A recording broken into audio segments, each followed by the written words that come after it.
Hey Denver listeners, come get festive with us at the German Christmas Market on December 18th.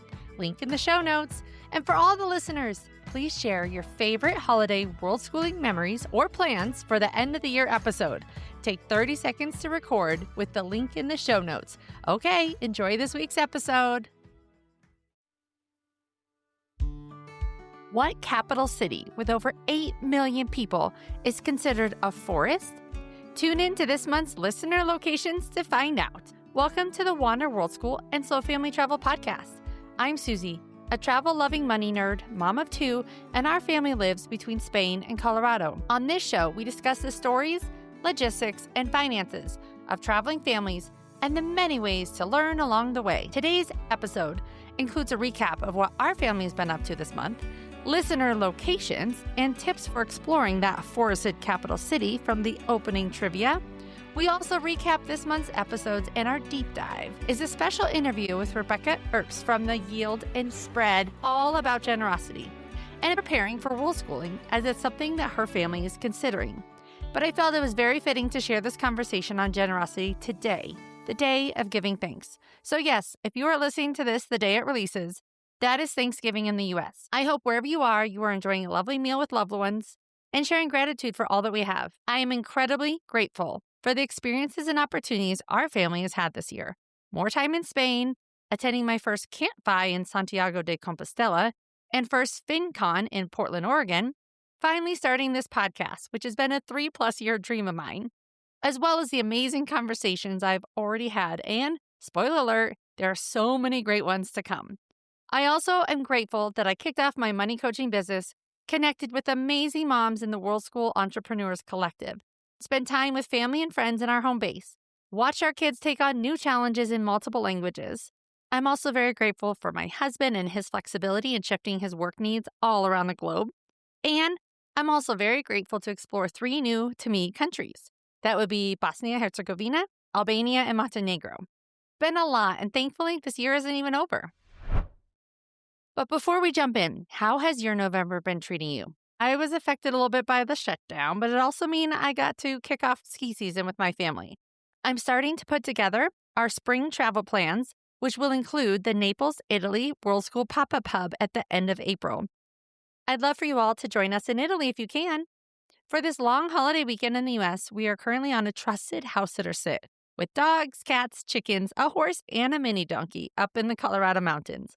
We get nature time, lots of animal experience, and since it's a sought-after time for travelers, we rent our house out to pocket some more travel funds. If you've ever thought about renting out your home while you travel, book a coaching call with me to discuss all the must-know tips and tricks that we've learned over the years. Also, Trusted House Sitters is running an awesome sign-up rate right now. Check it out in the show notes.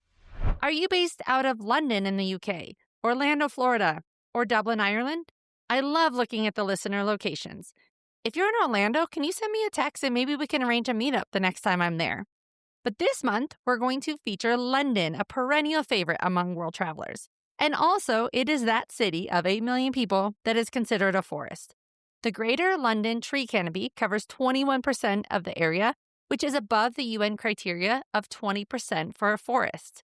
This may be one of the many reasons I do love London. I'm planning to visit for the podcast show next May, which is the biggest international podcast event of the year.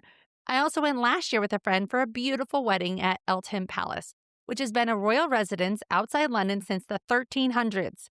But I'm going to bring in the expertise of Amber O'Neill Johnson, who blogs at theheritagemom.com about her World School adventures with 4 kids. She especially focuses her blog on including diverse voices in traditional curriculum and infusing culture and love for others into an intentional home environment. Her London blog highlights their favorite sites in this vibrant city, and I've linked it in the show notes. Amber and her family visited the British Museum to see particular artifacts from their schooling, notably the Rosetta Stone, which was key to deciphering Egyptian scripts since it also had the decree in Greek as well. While they didn't get to see it, they did get to see many other historical artifacts that they had been learning about prior to visiting. If incorporating your family heritage into family schooling is important to you, Amber shares more in her book called A Place to Belong, Raising Kids to Celebrate Their Heritage, Community, and the World. Shout out to our Apple podcast reviewer who said, Susie brings on such a fun array of guests. I always learn so much. The episodes are packed with info and other tons of cool travel inspiration. Head to Apple Podcasts to read the rest of the review and leave your own 5-star review. Okay, let's get started with our recap of episodes 25 to 27. Thank you to Lizz Quain, Kathy Imabayashi, and the 3 RoamBase kids, Micah, Sammy, and Zuri. In episode 25, Lizz shared her family's 9-year world schooling journey and the many ways her twins were educated along the way. All 6 ways to educate your kids. For younger kids, I would really focus on self-directed learning, child-led learning, and going to Worldschool hubs, being around other kids, maybe enrolling them in local schools if you're at a country long enough to do that, because that especially for them to learn another language and really immerse in the local culture and meet local kids. And, nannies, tutors, that kind of stuff. That's for younger kids. I wouldn't focus on super academic stuff or online schools, I think, until the kids are at least 8. I mean, it kind of depends. You could do some out-school classes, but for younger kids, I would really relax. It's not important to stay on grade level. There's a thing called a learning pyramid, and forcing kids to learn via lecture and reading is one of the worst ways for kids to retain that information. The best way, if kids are going to have to teach others how to do the thing. And then obviously the step above that is immersive, like learning by doing. There's so many different ways. I think it also depends on the kids. Some kids do really well with teacher-led or parent-led learning. Other kids are really against that. There's a lot of kids, depending on their age, that start world schooling in middle and high school. They hate school. They're so burned out. And so they need to de-school. So it really depends on the kids, where they are in their life, their age, what they're interested in. I'm really glad that we tried the different ways. Check out her in-depth episode and her world schooling course for more details if you're just starting out at world schooling. There's no need to feel overwhelmed when there are experts out there who can help. In episode 26, Kathy and I spoke about our shared passion for raising remarkable boys. While many of these observations are, of course, generalizations and may not apply to all kiddos, I have noticed how certain activities that we spoke about, like having conversations side by side versus face to face, are especially helpful for me to connect with my boys. I think the first thing before anything else is for a parent to be aware of what those challenges and gifts are of having a little boy, because if you are not aware, if you don't have the knowledge, then you can't advocate for him. So by advocating, it might be, sharing some resources, giving some suggestions. I remember asking, it was like grade 1 or grade 2, so a little more flexibility in kindergarten, but there becomes more restrictions as they get further on. But asking a teacher, can you please provide some accommodation to give him movement breaks?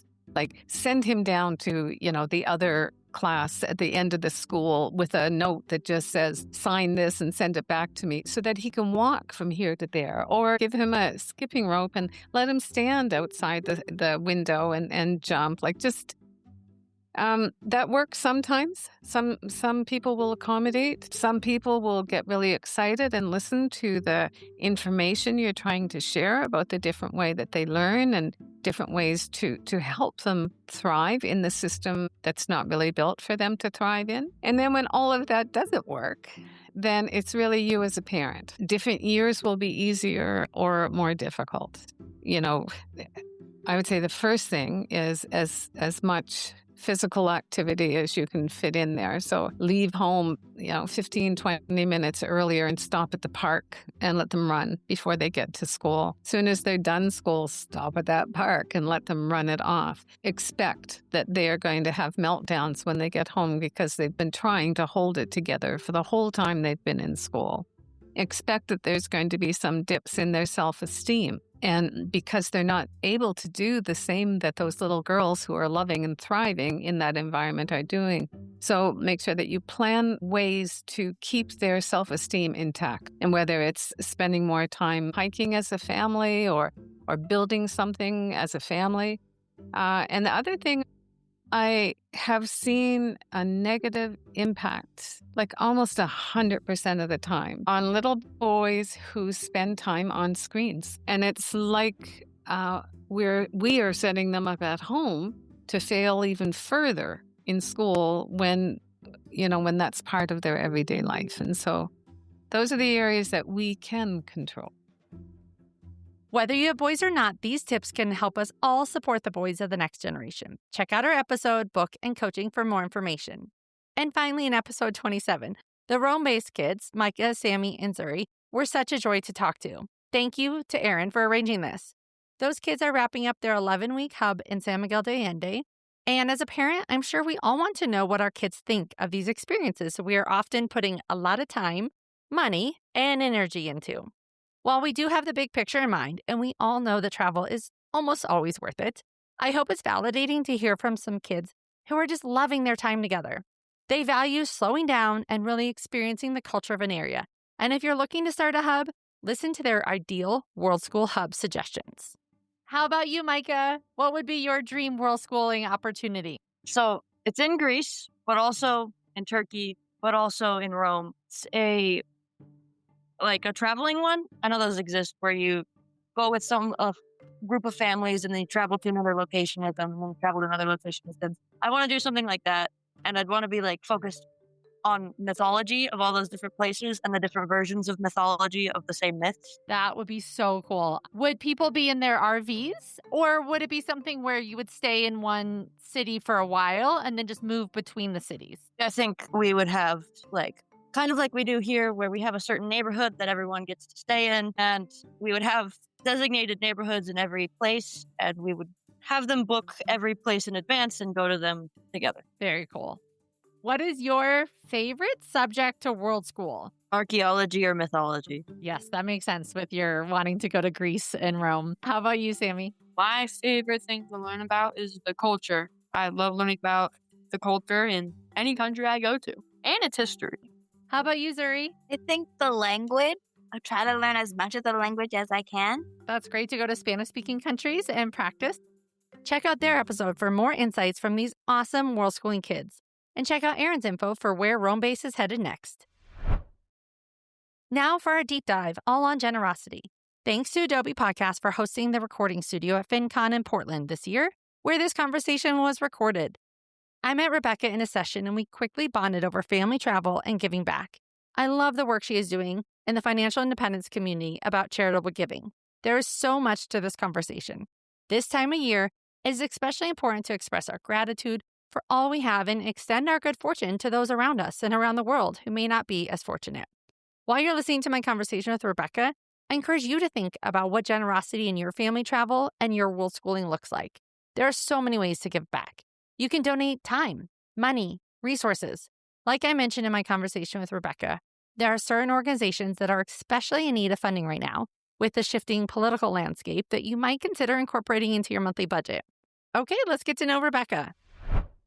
Today, I'm joined by Rebecca Herbst. Welcome. Tell me more about you and your family. I live in Utah right now with my husband and my son, who's 2 years old, and I have another one on the way. Yay, congratulations. Thank you. We're both originally from New York State and have lived in a bunch of different places. I've also lived abroad, but Utah's right now our home. We like to ski. We're outdoorsy people. It's a good lifestyle for us. Utah's a lot of fun. We're neighbors we're in Colorado, and we do a lot of those same things. You also mentioned you are an early retiree. Yes. Yes. And husband as well? Husband as well, which I think is kind of unique. We pulled the early retiree trigger about 5 years ago now. So I think I was, 32, 33. My husband was 30. Yeah, he's a little younger than me. And so I think it's a little unique to meet two people that have theoretically left their jobs forever and that we're doing it together. And so it's really beautiful that we're able to do it as a couple while raising our kids. So much time that you get to spend with your kid and your growing family, which is very exciting. So we are at FinCon, which is a conference for creators in the personal finance space. We connected at a session and you had a lot of questions about slow family travel. You've traveled in the past. Maybe there's a future for that with your growing family and Worldschooling. But that's why I thought it'd be great that we could chat in this podcast session. You focus on generosity in your work within the personal finance community. So we're definitely going to talk about that as well. But first, to get to know you, tell me more about your personal travel origin story. We're truly a meeting of minds here of different interests coming together at FinCon. I have always had that curiosity for other cultures, for other places. I was working at a Fortune 200 company, commercial real estate firm, and they had a program called the International Leadership Development Program, where you could go and work abroad for a year. So I did a year placement in Singapore, loved it so much, stayed on and ended up taking a job there, and ended up spending 3 to 4 years in Singapore. I visited so many countries in Southeast Asia, Asia overall, and truly, I think, learned to be a world traveler then. That is a beautiful part of the world and far from the US. Yeah. So if you are there, it is wonderful to take advantage of the opportunities to hop around the area. We did Southeast Asia before kids, and I cannot wait to get back to. I also cannot wait to get back to it. Asia is such a kid-friendly place. I mean, kids are welcome in a lot of spaces. I just love traveling to places where there are other children running around. Yeah. Kids see themselves in the children in the community. And I think they pick up a lot from seeing how other people live. Singapore is incredibly safe. So a lot of my friends who have raised kids there are sometimes like, our kids don't know that you can't just leave your wallet on the table to save your spot at a restaurant. Singapore is a great stop. Absolutely. That is a first question a lot of people have as they're thinking about family travel. Maybe they traveled before kids, but now with kids in the mix, I want to go places that are safe. Most places in the world are safe. There's general things you can do. Not being out at late at night is pretty easy with kids. Well, thank you for sharing more about your experiences in Singapore.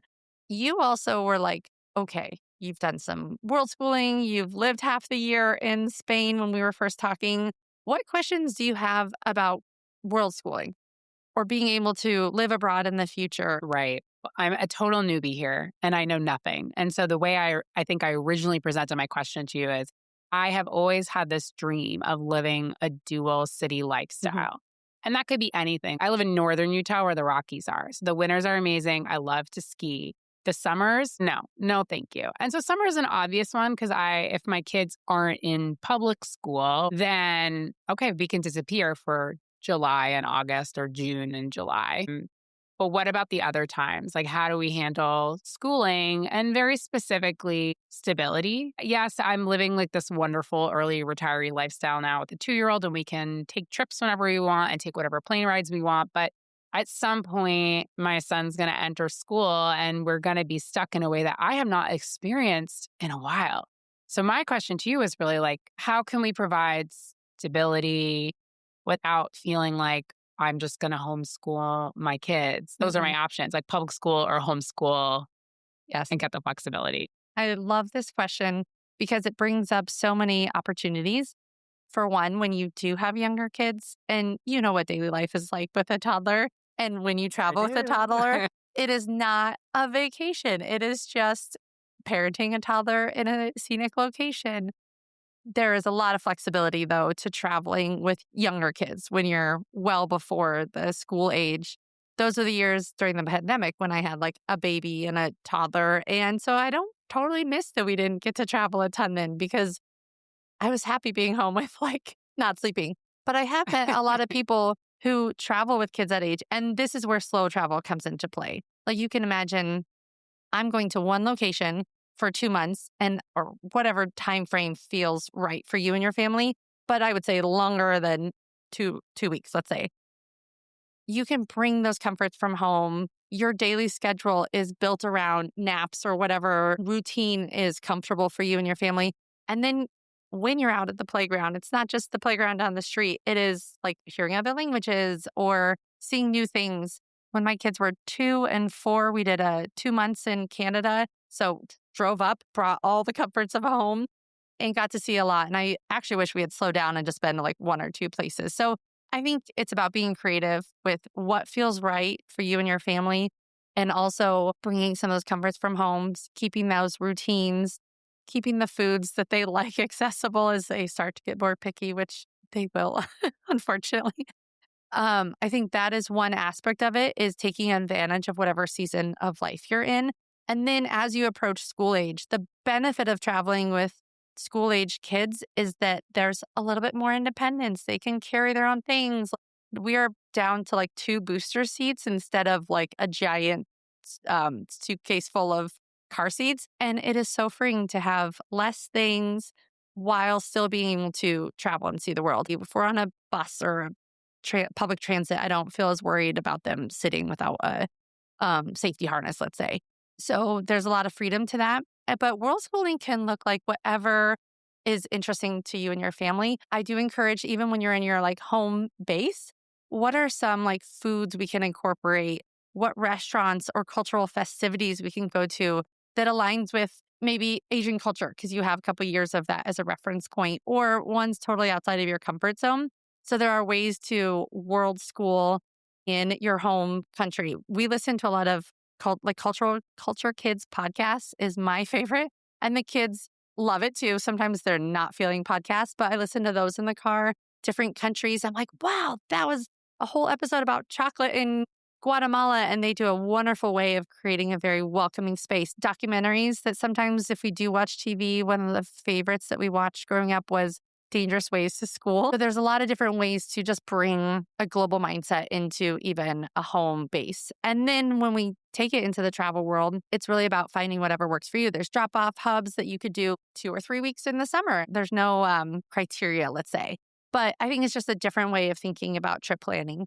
And it's fine if people value a week in Disney every year for $6,000. That's fine. But that's not what I find valuable in travel. I would rather take that $6,000 and spend a month somewhere where I can really embed in the local culture, try new foods, hear different languages, different currency. And this is a good time to do this when your kids are young, because you're maybe planning for the future. Is what does that look like for us? You know, maybe separately think about it with your partner. What would be meaningful for us if we're spending our travel dollars? Where do we want that to go that provides us value? Lots to think about when it comes to maybe what this could look like. And there are absolutely people I've featured on the podcast who are 7 years full-time traveling, homeschooling, unschooling. I do find that some of those families tend to have like middle and high schoolers, and we're not there yet, so I don't even know what that could be to parent that age. But they're supposed to take more of an independent approach to their education anyhow. Like even if they're in a public school, I want them following up on their assignments. So there's a level of freedom that might come with the traveling with high schoolers where they get to really deep dive in what they're passionate about. There are people who follow certain curriculums. There are people who join hubs or different things, or like what we're doing right now where our kids are half the year in a private school, but it's worth that expense in Spain because A, it's not that expensive, and B, we're getting that language exposure. That's a value for us is the language piece. So there's a lot that I've just discussed. Yeah. And a lot of the families I've talked to have older kids. They've been doing this. So this has been really fun for me to think like you're just starting out on your family journey. For me too, like I see the value, I see the merits, although I am interested in like what parents determine to be like key measures of success for their child's education. Like, is it being a well-rounded person? How do you measure that? Beyond anecdotally, is it like getting into a good college? Is it getting a good paying job? Is it having lots of friends? I try to wonder what the guiding light is for me as a parent. I have a 2-year-old, so I'm able to really determine how he spends his day. I'm able to decide what I think is important to him. I'm really curious to see when that switches, and maybe this dual city lifestyle that I'm imagining is really interesting and cool, but like, is it right for Isaac? How that would evolve, right? What's the best for my child? In addition to what's maybe the best for our family too. That feels like something challenging to figure out. So I can't even say what that will be like. And then of course, just the operational structure of like, for example, many public schools in the U.S. receive funding based on the number of days that kids show up to school. I encourage you to dig into what your school district is like. Our school district does a butts in seat count on like October 3rd. I feel really good that my kid is in that seat counting. That counts for the entire school year. It's one reason we've structured it this way, to be honest, instead of the other way where we show up in January and I know they've already done this count and we are actually utilizing resources. Granted, we pay property taxes in this district, so I'm like, we are supporting it in other ways. So absolutely, it's like thinking about what's important to you. And you also mentioned earlier, I've taken the mindset that stability for my kids is wherever me and my husband are for now. And I know that may shift. Their focus is going to expand as friends become more important. I also find value in their cousins and time with their grandparents, which is why it is important that we are in Colorado for a period of time. I do think that the trade-off of maybe not seeing them for a couple months out of the year, but getting this opportunity for language and travel. It's there So for you. it's Right. one reason we've done the half and half is because we found for going on our third year that it's worked really well with these ages. But I also find kids grow and change sometimes quicker than we're ready for. So it's all about communicating with them and being open to Mhm. pivot. And right now we're taking like every school year, 1 year at a time. I have ideas and goals for later, but I also know that's not just up to me to decide. And they will have more opinions. My working husband definitely has opinions on where we can Yeah. and should spend our time. It does make us stronger to have these unique conversations that I think day in and day out, what's on the table for dinner? What are we doing this weekend? Let's plan our one vacation a year. Nothing wrong with that. If that's what makes people happy. And sometimes I've even wondered, man, I kind of wish I just liked being in one place because there is some level of ease to it. But we've been back in Colorado for like 2 months and I've loved our time there. I can't wait for fall. And I'm already excited to go back to Spain in January because I have Right. other things I want to experience while we're there. Which is, to be honest, is a really interesting point because someone asked me last night on a car ride, what do you do with your time as an early retiree? Do you love to travel? You're like, hello, I'm also a walk to mom. the beach. Which Every is cool. day is just my times on the beach. Do you think that like overall the idea of like travel and exploration and learning is interesting, but the travel for the sake of travel is completely not as sexy as it was when I was working? Because I'm not escaping my life anymore. Yeah. I'm not escaping my 9-to-5 job anymore. And so when I choose to travel with my family, it tends to be more long form. We also have a toddler, right? So it's like long form, slow travel. We're on planes less. We're changing hotels less. Sure. We're usually staying in villas or homes versus hotels. I will say that actually like building a home, even if that is just where my family is kind of actually important to me as an early retiree. Absolutely. And I think when you have this time, you have the space to really think what is important to me. And that is a big topic with early retirees or people shifting even to part-time work and having more flexibility is sometimes what you think you need when you're working full-time changes by the time you have the space to really develop. I remember when I was working full-time before I took a large gap year when I left that job, I would have my screen with my job and then my second screen was like Ollie's travel. I was just like constantly, that's what I needed. Was this motivation of this trip coming up or this weekend coming up because the monotony of the corporate grind was difficult. And now that we have this flexibility, I'm like, when we get to Spain, I'm not like, oh, we need to go see all these things. It's more like some intentional trips here and there, but we're just happy to see the friendships we've created over there. I think community is a big part of that. I also love seeing my kids interact with their friends. And I'm like, oh, now I'm finally hearing them speak Spanish that they don't ever speak to me because they don't need to. So it just gives you more opportunities to really grow as a family. But I do want to give us time to talk about your work in the personal finance space, focusing on generosity. Can you tell me more about your platform and your goals? Yeah. So I founded a nonprofit called Yield and Spread, which aims to promote giving generously in a world of fire. And so I've created a Learn to Invest course. I do coaching for generous people. And then most recently, I launched something called the Fi-lanthropy Pledge, which is really my call to action to the Fi world that like we should truly be giving back. And my belief is like the Fi movement has gone through a lot of phases. The first phase was like probably save as much money as possible, make as much money as possible, hit Fi. I think we're in a phase now that's really beautiful, which is like design a life that you want to live, use money as a tool for world schooling, for bringing your children valuable experiences. My hope is that next phase is like, what is the legacy we're building, right? So if you're traveling with your children abroad, spending time with them in different places, are bringing educational experiences to them, you are growing your children. What's the legacy you're trying to build for your family? Not just beyond being a worldly person. Like, what does it actually mean to be aware of others, connected with others globally? And I think generosity can look so different, right? You can be doing time volunteering, you can do skilled volunteering, you can donate money. My little slice of this is really to encourage people to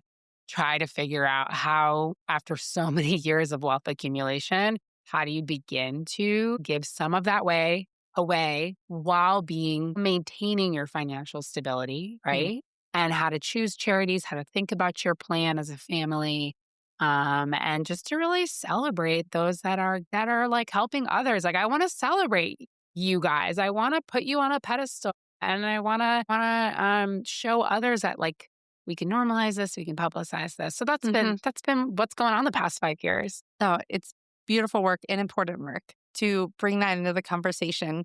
Anytime money talks come up, it sometimes is the nuts and bolts of saving and getting out of debt. As people learn that and they get on an autopilot where they are investing for their future, they have their budget down or whatever expense tracking is working for them.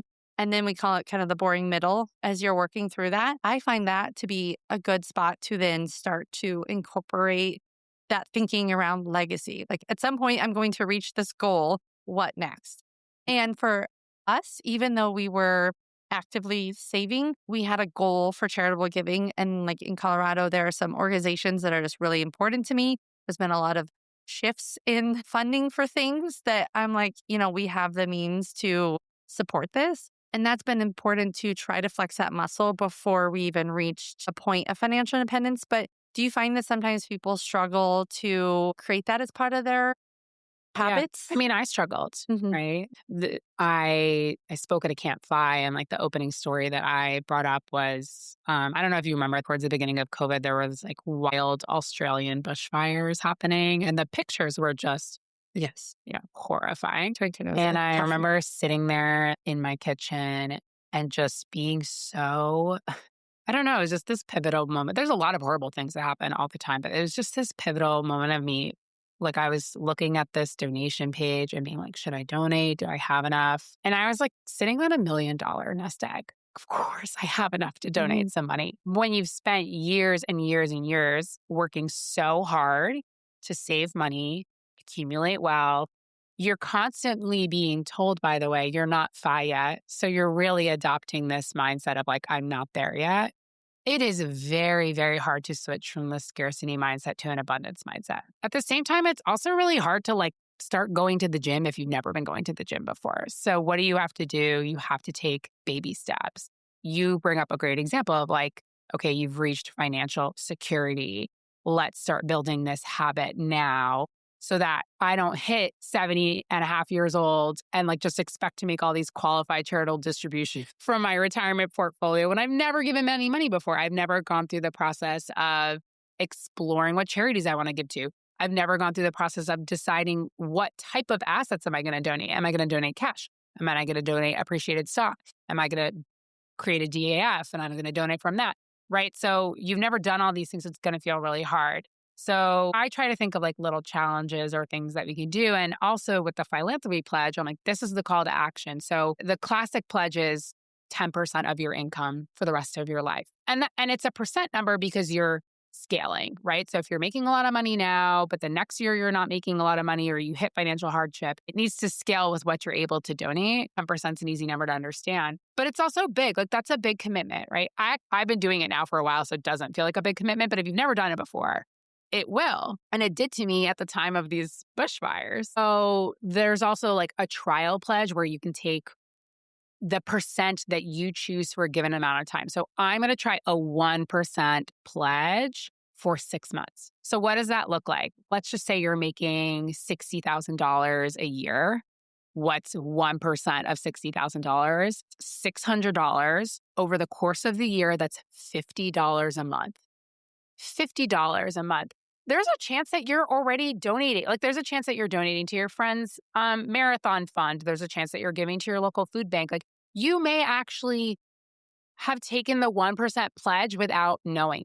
At the same time, if you're not there, like just try. What does trying look like? Does it mean like, let's choose one charity this month and I'm going to donate $50 to that charity and just see how I feel. And I'm going to do it for the next 6 to 12 months. Or you could say, I have this whole portfolio that's just accumulating. You could say, I'm going to donate this one share of stock to this charity if the charity accepts stock. Most 1C3s do. Just do it because a lot of that money is kind of like fictitious money and changing anyway. So you might not even notice that it's missing. And that's actually the strategy that my husband and I do. So we don't donate any cash. We mostly donate appreciated stocks to charities that we've researched If you're not quite sure, like what charities, I recommend some charity aggregators that do really good research, like the lifeyoucansave.org or givewell.org. These are aggregators that do really strong research on what charities are most effective and where our dollars can go to do the most help. It's by no means like the answer, but it's certainly a place to start. So if you're like, I don't know, you can start there. And then also start talking about it with your friends. Like, where are they donating? Who are they giving to? If it's someone who you trust and they're really smart and thoughtful person and they're actually giving you like a real answer, that's also a good place to start as well. This is very inspiring, and I'm definitely going to link to your resources so that if people want to check out kind of how to get started on this, it's a muscle. It's like anything. Also, we talk a lot about in personal finance, like automating things. That's what I found helped. Like Colorado does a Colorado Gives Day at the beginning of December. And I spent time like picking it out and putting this money in. And, it takes time and effort to do a one time. Whereas eventually, especially when things shifted a while back, and I read that monthly contributions, regular ones, are almost more important to charities because they can rely on it and these anticipate it. ups and downs. And so setting it once and forgetting it, and it wasn't 10%. We're working on getting there. But I think that was so easy because then it was just like a budget. And it's just happening, part of right? my Like your Netflix subscription. Exactly. It's your Walmart Plus subscription. I think most people could probably take 30 minutes and go through their subscriptions, find one or two that they really don't need, to redirect and it. redirect that to a reoccurring subscription to a charity that is important to them. And that might be a $50 shift every month. But we know the power of compounding and the power of consistency. And over time, that makes... Idea.